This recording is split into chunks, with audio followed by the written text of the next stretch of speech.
Okay. Looks like we are here. Hello, everybody. Welcome to another episode of Roll Insight, the show where I don't need to be wearing these. The show where I am your local GM, Joshua McGregor, for the God Heist campaign, and I'm going to talk about the events of the last episode, episode 8. Get you a little bit of behind the scenes of what happened and what is a little teaser for what is going to happen. First of all, put that away. Get a little more light in here. I was on the wrong channel earlier, so that's why I'm a little bit late. I was on my own channel. Black Lives Matter. How can I get this wrong every single time? Black Lives Matter. Say that 5 times fast. And there are some truly, truly disturbing things going on in the world, and it's really rough. And we really do get that it's really rough. So from the bottom of my heart, I want to say that we are with you, and we all need to be together and supporting one another during this time that is so hard for so many reasons.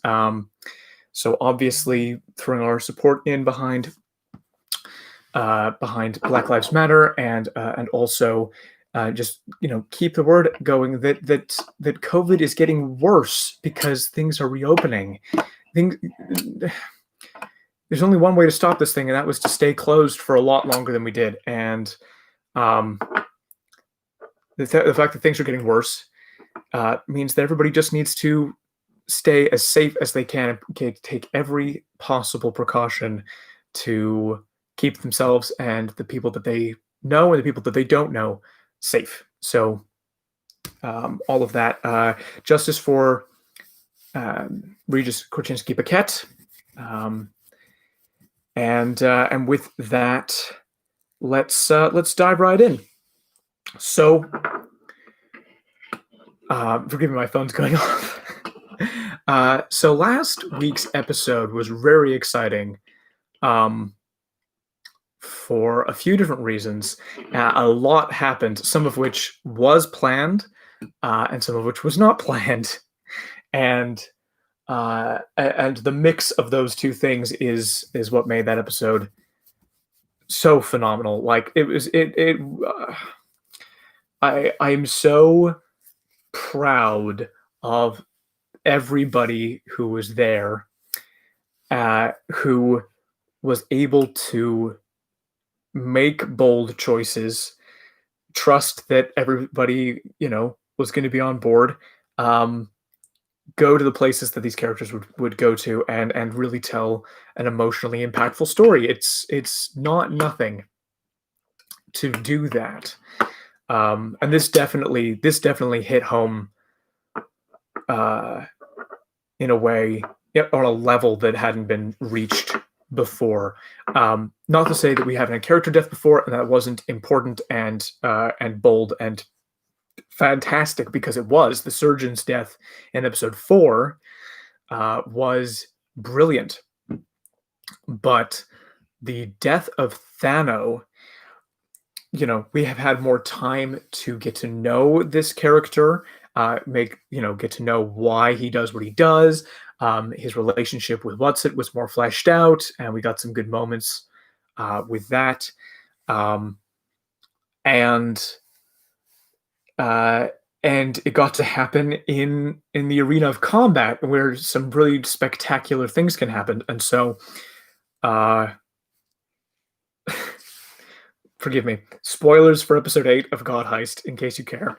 And just watch the main show. Just watch the main show and come back to this if you want to know a little bit more about it. But yeah, spoilers for that. If you're part of my game, probably shouldn't be watching this until the episode later today. And that's the other thing. This episode is late. It's late by a day. That's because all of yesterday I believed it was Wednesday. No reason for that, just COVID and being inside a lot. So I thought it was Wednesday and did not upload. But here we are. You live and you learn. There's a gimmick that I have to do. Right, so every week, gonna roll insight because that's the gimmick. This week, slightly better than last week, got a 14.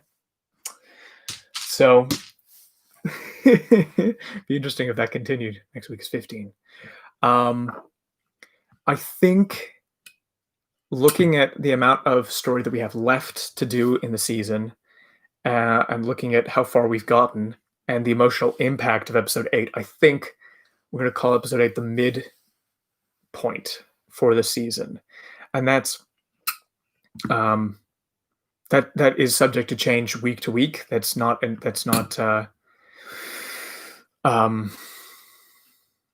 set in stone that we're going to do 16 episodes, 17 episodes, something like that. But that's the feeling that I'm getting, is that we're about halfway there, which means player characters will probably be around level 10 by the end of the season, which makes a lot of sense.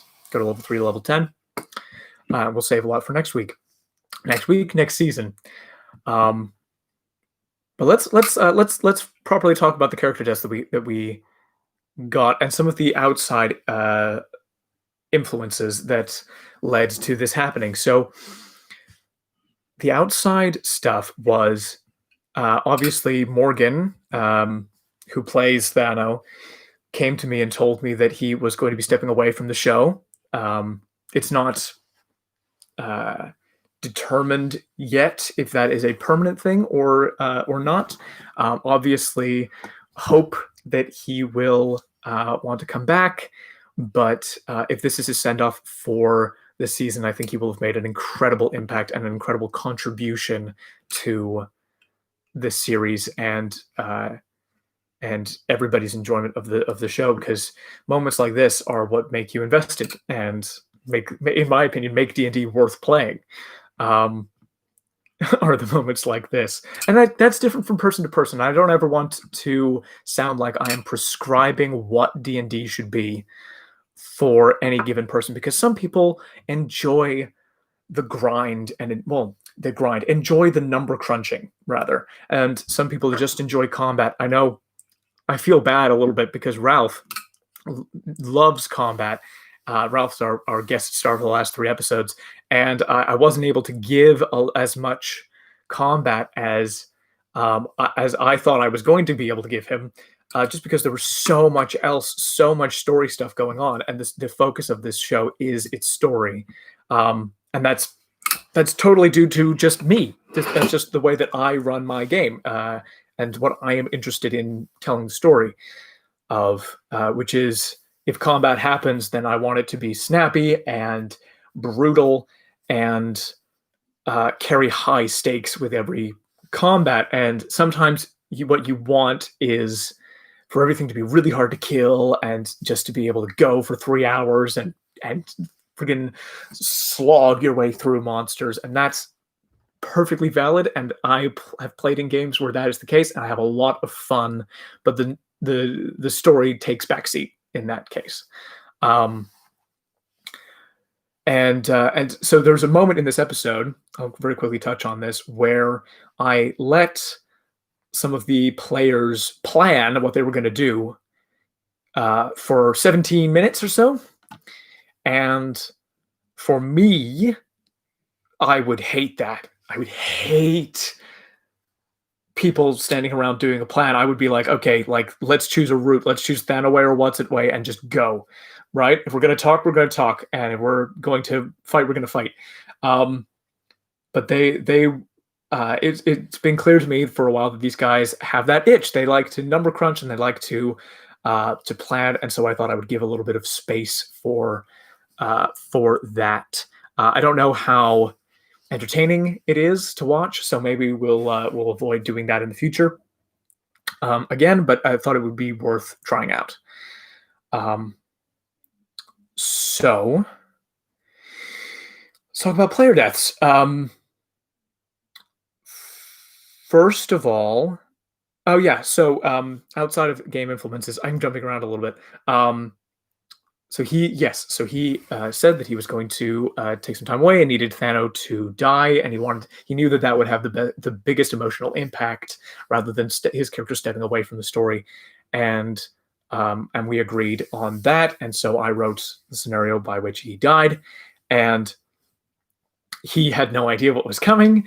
We didn't let anybody else know that this was going to be what happened, and so everybody genuine reactions to it, and genuine reaction from him. He didn't know that he was possessed. That was something that I had pre-written. I had written after their escape from Ward El-Kar that Thano had been turned into a sleeper agent, basically, and his memory modified, because to me, modify memory is one of the most terrifying spells in D&D, and I want my bad guys to be wizards, and if they're wizards and they're not using the most terrifying spell in the game, and then it's a 5th level spell that they can cast, why wouldn't they? So it made him into a sleeper agent, but I didn't want to take away what he could do, so that was the way I designed that combat, was that he can get a lot of information, but it's up to him to try to figure out how to convey all the information that he gets in a few words to his friends, and as a way of going out, and then of course sacrificing himself.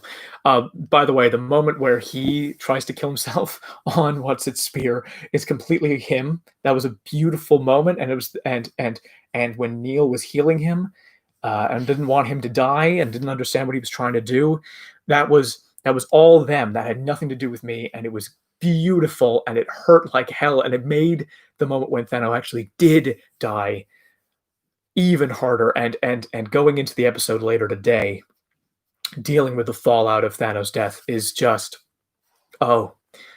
so it's going to be something. The other out of game influences were that Nin wasn't feeling well and Antonio was moving house, so Ryodon and Asai were not there, and so we were getting messages. The 2 characters weren't going to be there, and I had to write them out of the story for a minute. But the good news is that those characters being written out for now is going to spoil, not spoilers, but like a little teaser for what's coming up later today,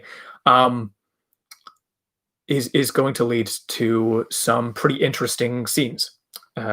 Some fairly interesting stuff is going to happen as a result of them going away and doing something else. So there's always a way.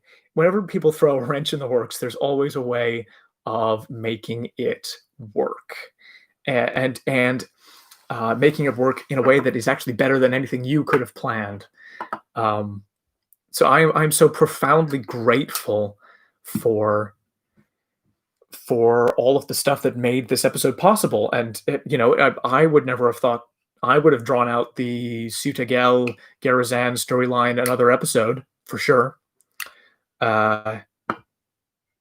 because we didn't need to get anywhere, so especially. But knowing that we had to get to Thanos' death meant that episode was really impactful and powerful, and that's the way it should be. So the other thing that happened, of course, was Alice Fane, Mark's decision with Alice Fane to turn on the party. And PvP is a delicate subject in Dungeons and Dragons, and in a lot of things, unless you go to the table and everybody's like, the agreement is that we are all going to take each other out. Like, if it's a battle royale situation, you're playing a board game, basically, then that's something. But if the design of D&D is that everybody works together in a party against the threats that the DM throws at you, that's, it's designed as a co-op game. And so inner party tensions is something that you'll read horror stories about online for days and days. And it can be really, really hard to balance, to balance what each player, what a player at the table wants, and how to resolve when they want very different things. The characters, they want very different things. Um, the way I had structured this at the beginning was that no matter what your alignment was, your god, or you've been thrust into this situation and you need to complete this task in order to get home at the very least.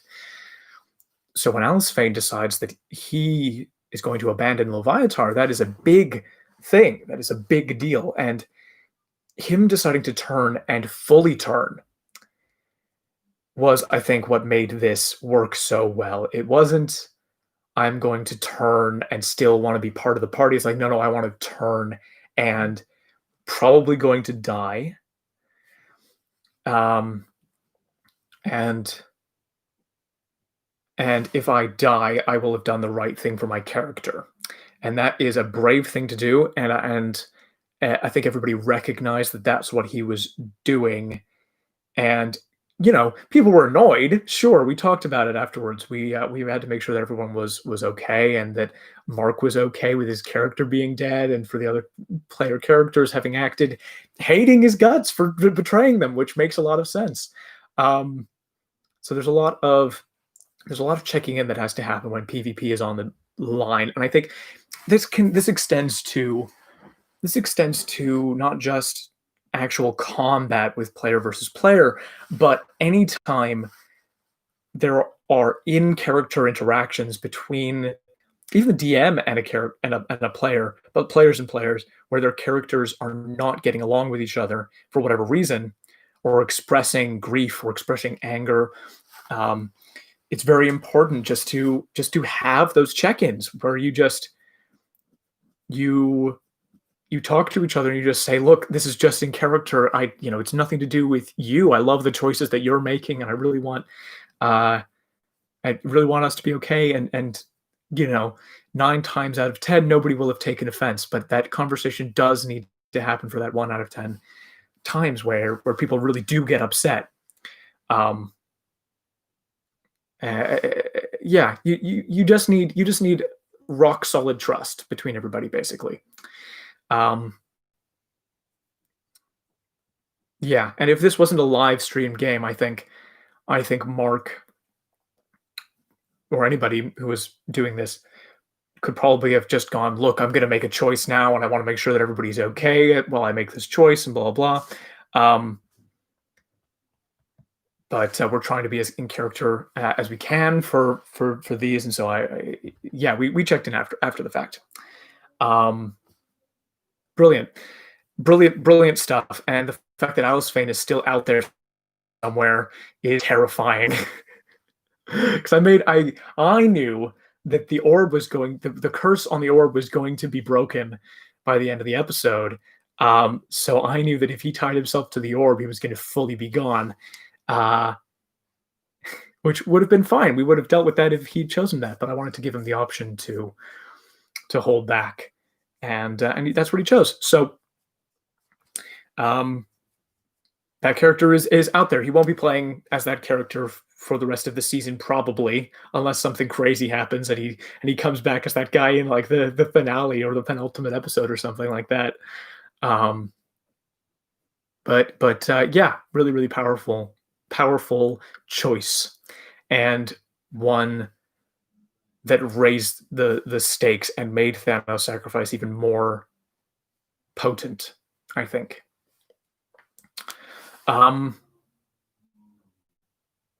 Great. I've got to very quickly shoot off a text, and then I'll keep talking.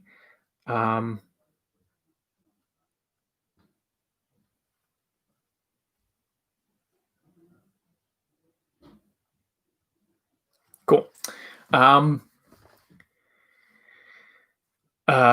Ralph will not be coming back because he is going back to work. So huge thank you to Ralph Whiteley for playing Lieutenant Gustav. I will be gently piloting him out of the way for the moment, in case he wants to come back potentially for the finale, maybe. Getting everybody together for a big fight at the very end would be really cool. But that's in the works. That's something we're talking about. Nothing is guaranteed yet. Um, but huge thank you to him for coming in and being part of the show for 3 episodes and uh, getting a little bit of combat and getting an arc with his men. So we really enjoyed having him on, and really hope that he'll want to come back. Um, so where do we go from here? Uh, where do we go? Where do we go from here? Episode 8 sees the Cygalians, the heroes, in possession of the Gammath Orb. It's the item they need to break Pelor free, which is a big step. Next, what I expect, minor spoilers ahead potentially, but this is just what I have prepared and what I expect to have happen. What I expect to have happen is for a lot of this episode to be picking up the pieces of a broken party, Thanos' death. There's a lot, and there aren't that many of them together anymore. I think it's just Tolton.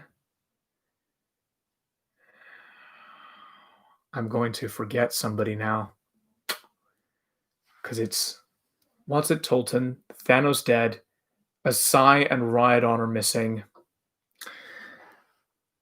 Gustav is gone. Alice Fane is dead. Oh, wow. Okay, so yeah, it's actually just the two of them in this room. Holy moly. So Tolton and Whatsit together. So probably needing to reestablish contact with the Alacrity and the crew of the Alacrity. There are a couple of character moments. I mean, Gustav is technically with them as well, but there are some character moments that need to happen.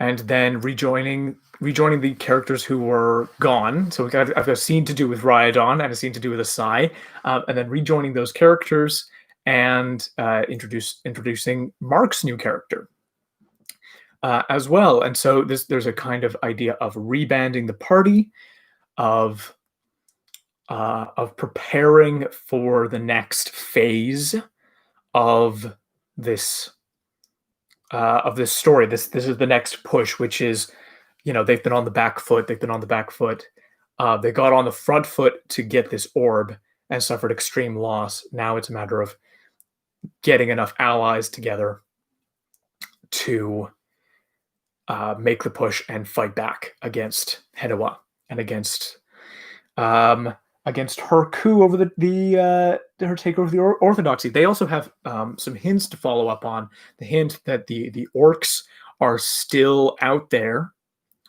Whether they do anything with that or not is completely up to them. But over in the archipelago, the orcish race are not dead. In fact, that's what we discovered last episode. They are hidden, which they did to escape the conflict because they did not want to stand up against the gods for reasons of their own. And the other thing that we've got to do is a while ago, and I don't know if we followed up on this properly, but the champion of Corellon, an elf, a high elf by the name of Aegeus Rothanel, is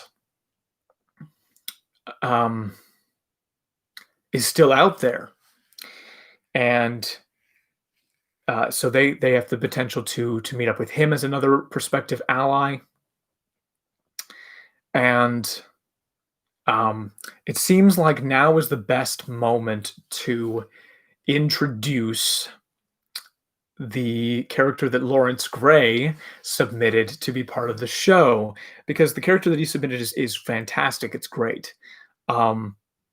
and I'm really excited to introduce him and the kind of the lore that I've cooked up and the character description that he has, um, all kind of this medley. This character is fantastic and is really cool, but there's not a good way to introduce him while they're on the warpath toward fighting Henoa and the Orthodoxy and freeing Pelor, if that makes sense. Um, so introducing him now in this kind of picking up the pieces episode before we ramp up towards, towards some big stuff, um, is is probably the way this is going to go. So you can look forward to that when you watch live tonight, or when you watch this back and then watch the episode back. So that's gonna be pretty cool. There's a lot of cool stuff uh, in the works for this show. It's funny. I was like, now I'm thinking about going forward. As like, we have to beat episode 8 in terms of stakes and emotional impact, and I don't know how we're gonna do it. I honestly don't without Morgan. Brilliant role player. Incredible bit of role play, and that character and the relationship with Lutz really are, to me, were the heart of this show. Um, and we'll find another heart, and we'll continue with the story which is so dark and has so much death, um, and is not at all what I thought it was going to be going into it. It's so much better than I thought it would be when we started. Um, yeah, yeah. Don't know what's going to happen, but I'm excited to find out. All right, I don't have anything else to say really. Um, this has been fun. We'll check back in. We'll talk about what happens later today, next week when I'm talking on Thursday again. And I hope that everybody is okay. We're with you. We're hoping that you are finding some escape and enjoyment in our show. That's part of the reason why we started doing this in the first place.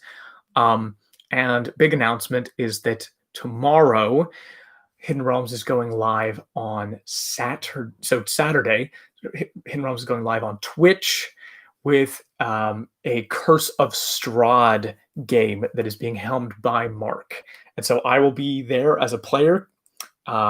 Ralph will be there as a player as well. And Tony will be there. I'm not sure who else, but we will be playing Curse of Strahd, which I hear is excellent, and I've not played before. I'm very excited to play that game. We will be on Twitch so that we can be a little bit more expletive, and also get into the Twitch game. But we'll have the footage for that available, and we'll be able to cut that down and put a version of it on YouTube as well. So we'll be able to grow our YouTube channel with that content. So don't worry if you miss the Twitch stream. Eventually, that will come to YouTube. Thanks so much, everybody. Stay safe. Bye.